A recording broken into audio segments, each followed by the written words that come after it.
Olá, bom dia. No Globo Comunidade de hoje, a vida dos jovens em bairros pobres, as dificuldades no desenvolvimento de crianças e adolescentes que não contam com projetos sociais, esportes e nem lazer. Você vai conhecer os policiais militares que dedicam as horas de folga a trabalhos voluntários. A missão deles é transformar a vida de muitos jovens. Nos bairros onde falta saneamento, onde o lixo é esquecido por dias, lugares de difícil acesso. A pavimentação ainda não chegou à maioria das ruas.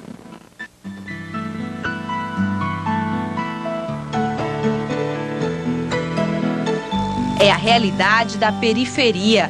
Por trás dessas imagens, a violência é o mais escancarado dos problemas. Tráfico de drogas e homicídios. Em muitas comunidades pobres, os moradores são obrigados a conviver com essa rotina. Os jovens são espectadores que muitas vezes acabam se tornando protagonistas de muitos crimes.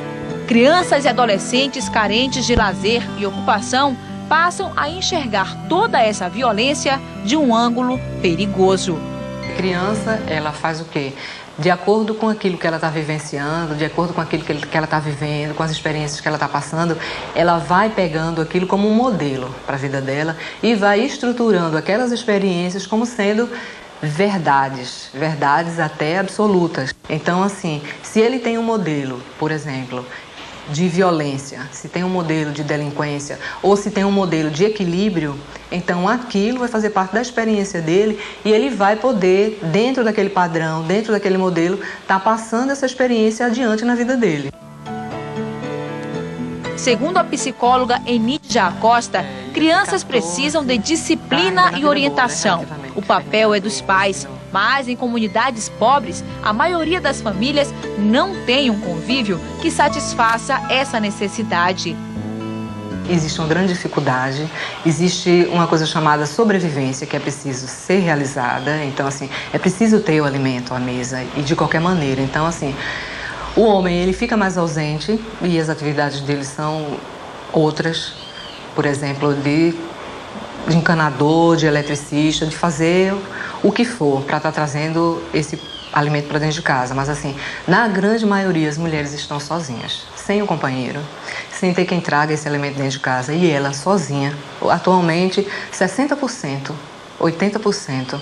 Então assim, semana passada eu estava fiz uma palestra e aí veio uma delegada da Delegacia da Mulher e ela disse que atualmente 80% dos casos de busca de pensão alimentícia por parte dos homens que abandonam a casa, principalmente nessas áreas, nas comunidades, é a estatística que existe, ou seja, 80% das mulheres atualmente estão cuidando sozinhas da casa. E como é que essa mulher sozinha pode estar fora trabalhando e pode estar ao mesmo tempo em casa dando suporte afetivo, dando suporte de educação, de orientação, ou seja, fazendo com que a família que ela tenha um mínimo de possibilidade de uma vida digna, de uma vida decente.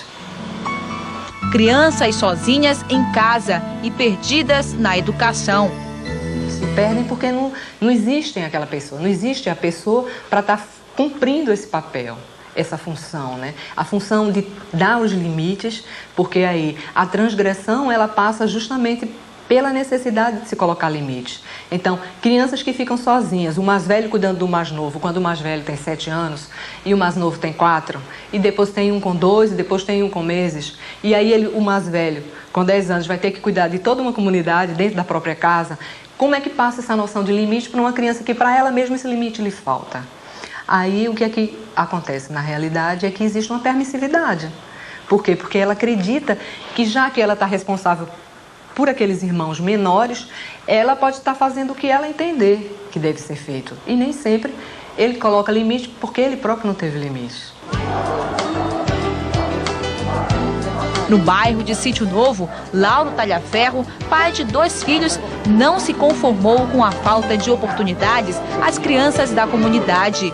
Garotos como Leandro, que além da escola, não tinham mais nada a fazer durante o dia. Bem que ele gostaria de ter a chance de Roberto, que treina em uma escolinha de futebol no bairro de Santa Mônica, em Camaragibe. Aí, valeu!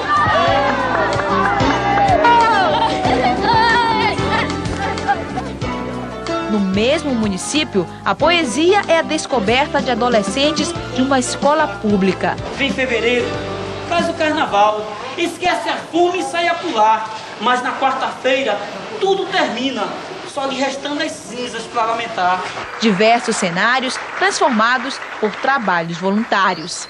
Eu ficava olhando essas crianças aqui no bairro, sem ter o que fazer, certo? Empinando papagaio, muitas vezes até jogando bola com os adultos, uns adultos até que não eram bem indicados para eles andarem. Eu ficava imaginando como é que eu poderia ajudar, certo? Aí foi quando surgiu o projeto Patrulha Escolar e veio a encaixar justamente com o que eu queria, né? Eu tentar realizar o meu sonho e depois que eu entrei, aí para mim foi unir o útil ao agradável.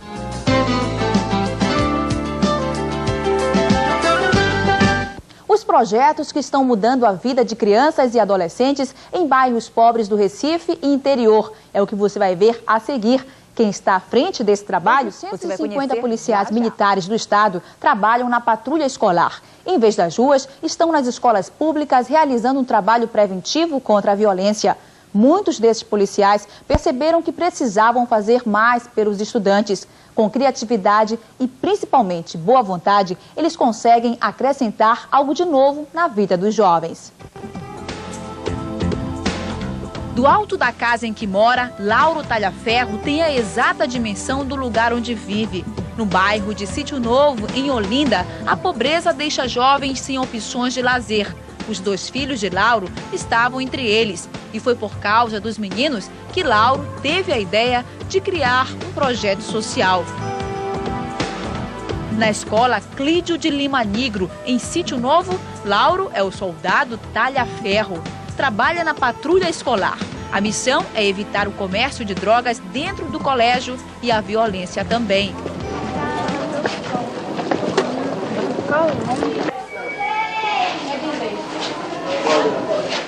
O soldado Talhaferro circula pela escola para se certificar de que tudo está em ordem. Anda pelos corredores, visita as salas e quando encontra alunos no pátio, para e tenta saber por que os estudantes não estão assistindo aula. A cobrança é feita de maneira sempre simpática. Mas é na quadra da escola que Lauro realiza o trabalho que lhe dá mais prazer.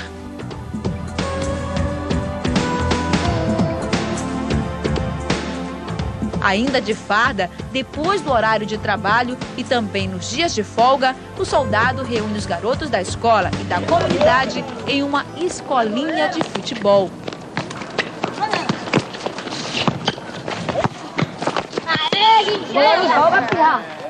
Um sonho meu é trabalhar com as crianças aqui da comunidade, né? Só que, como era apenas um sonho e eu não tinha recurso, a partir do momento em que eu entrei para a patrulha escolar, que eu vi que tinha condições de realizar, aí foi quando eu comecei, eu reuni a meninada aí, arrumei uma bola, depois arrumei rede, arrumei os coletes, e foi aparecendo mais meninos, e aí a gente deu início e tá do jeito que tá hoje.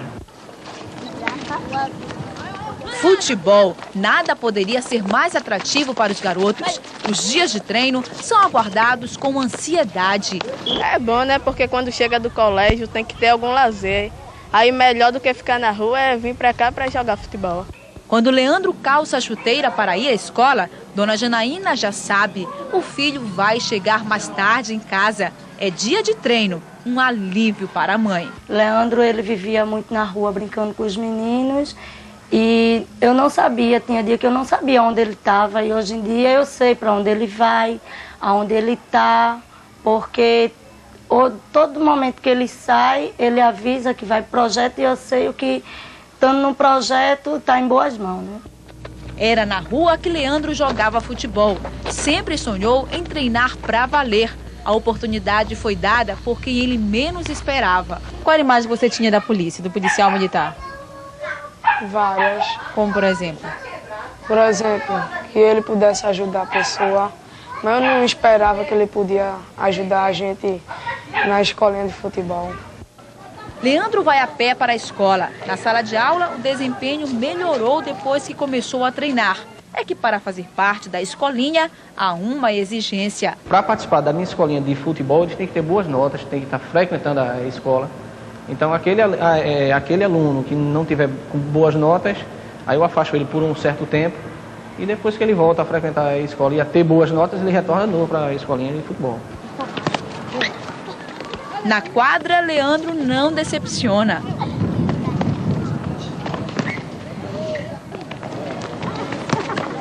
Junto com os colegas, Leandro faz do treino uma diversão.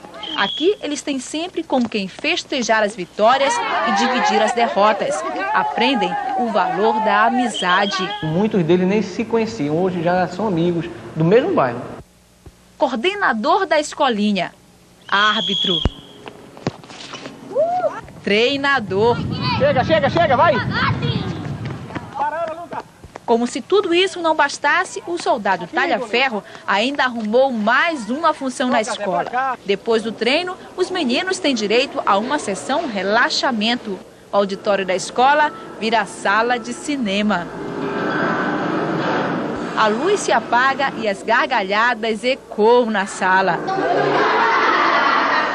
Em 2 horas de filme, várias sensações. Tensão, nervosismo, concentração e alívio. O policial também se diverte, talvez não pelo filme. O foco dele é outro. A gente tem que trabalhar na raiz do problema, que são justamente os jovens, essas crianças, entendeu? Porque se você preparar eles, eu sempre digo o seguinte: adote seu filho antes que o traficante o adote. Então a gente tem que trabalhar em cima disso aí, entendeu? A gente tem que tirar essas crianças da rua, tem que puxar para arte, para lazer. E o trabalho ainda não termina por aí. Sempre que precisa de ajuda financeira para promover torneios ou comprar filmes, Talha-Ferro parte para pedir ajuda da comunidade. Muitos comerciantes colaboram. Seu Paulo está sempre disposto a dar apoio. O que está precisando agora? Cesta básica? O que é que eu posso ajudar? Seria bom uma cesta básica, né? Para distribuir com um menino aí da comunidade. Um torneiozinho aí. Eu acho que não estou fazendo nada mal, né? Estou fazendo bem e isso me deixa feliz, né? Eu gostaria de poder ajudar mais, mas infelizmente as nossas condições não é possível e a gente faz o que pode. 6 filhos estão na rua por falta de... E propaganda da escolinha também não falta. A patrulha escolar certamente serão aproveitados. Os nossos amigos, né, estão prontos a cuidar deles, orientá-los e capacitá-los para que se tornem cidadãos de bem. O trabalho voluntário toma boa parte do tempo de Lauro. Ele poderia dedicar as horas livres a outros projetos, mas nenhum teria tanto valor quanto esse. Naquele dia eu vi que os meninos não estavam na rua, não estavam envolvidos com nada. Pelo menos naquele